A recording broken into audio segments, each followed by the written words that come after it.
Human Universal Purpose Communication 3. May 26, 2021. The Pleiadian architecture and the activation of higher-order communications and mythological constructs. The Pleiadian, the Nordic aliens. Long blonde hair, blue eyes, and fair skin. Architecture refers to an architecture of the mind built by an individual in cooperation with extraterrestrial and spiritual forces, which filters the perceptual consciousness to such an extent that the human conscious mind becomes capable of perceiving and understanding the influence of particular star races and extraterrestrial forces and entities upon the Earth and within human societies. The establishment of the Pleiadian architecture is accomplished through mental work related to, but not precisely the same as, meditation, aligned with a mental openness to Pleiadian influence and a stated intention to download and/or build the Pleiadian architecture. As your mind suggested to you when introduced to the subject matter regarding the Pleiadian architecture, numerous possible architectures are capable of being established within the human mind, many of which are aligned with particular star races, whether the traditional mythological star races of your time or others yet unkin, own. When the primary foundational method to establish the Pleiadian architecture is deciphered and understood, it becomes reasonably possible to seek to install further architectures within the mind.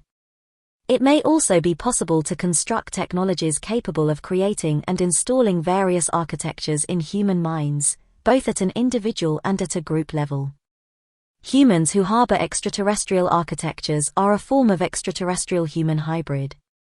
Though the biological body of a human will not change much, except perhaps for small modifications of biological elements brought about by the channeling and influx of extraterrestrial energies and universal forces reacting and interacting with the human biological form, an extraterrestrial architecture is capable of allowing a human being access to some measure of extraterrestrial power and mental ability by opening a channel within the mind of a human specifically tasked with the reception, processing, and transmission of extraterrestrial mental energies and universal powers and forces.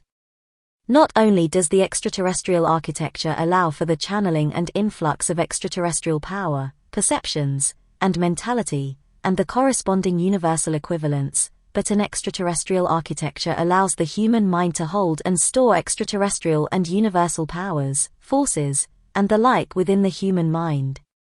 It is important to understand that each communication from the universal data stream possesses significant potential.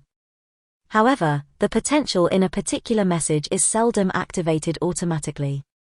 Rather, the potential in a particular message needs to be activated through focused conscious attention, deliberation, and planned action in the material world to make manifest the potential which awaits embedded, but dormant, within the words of a message.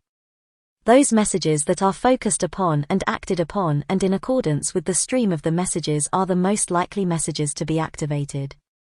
Those messages which are not focused upon, deliberated upon, and acted upon are unlikely to achieve the state of full manifestation of a message. Many times are particular messages sent to various beings throughout the universe, but seldom are the messages which are sent activated by the receivers of the messages. Thus, the most powerful conduits of the universal order are those who focus upon, deliberate upon, and act upon communications. Part of the reason to record communications is to provide the opportunity for particular messages to become activated in the future when focused upon, deliberated upon, and acted upon, whether by the original receiver of the message or by any being who partakes of the communication at some point in the future. It is the same for all higher-order mythological constructs, though the power-energizing higher-order mythological constructs will often be human in nature rather than extraterrestrial in nature. Extraterrestrial mythological constructs are powered or energized by extraterrestrial energies, forces, and entities, while human mythological constructs are usually powered by human or human-related energies and forces. The potential contained within each mythological concept or element can be activated and translated into material transformation when a particular higher-order mythological element is focused upon, deliberated upon, and acted upon. In this way the higher-order mythical merges with the lower-order material, to create a higher-order mythical, lower-order material hybrid construct. Similarly, higher-order extraterrestrial human constructs are created when the latent energies and potential embedded within extraterrestrial channeled communications are focused upon, deliberated upon, and acted upon.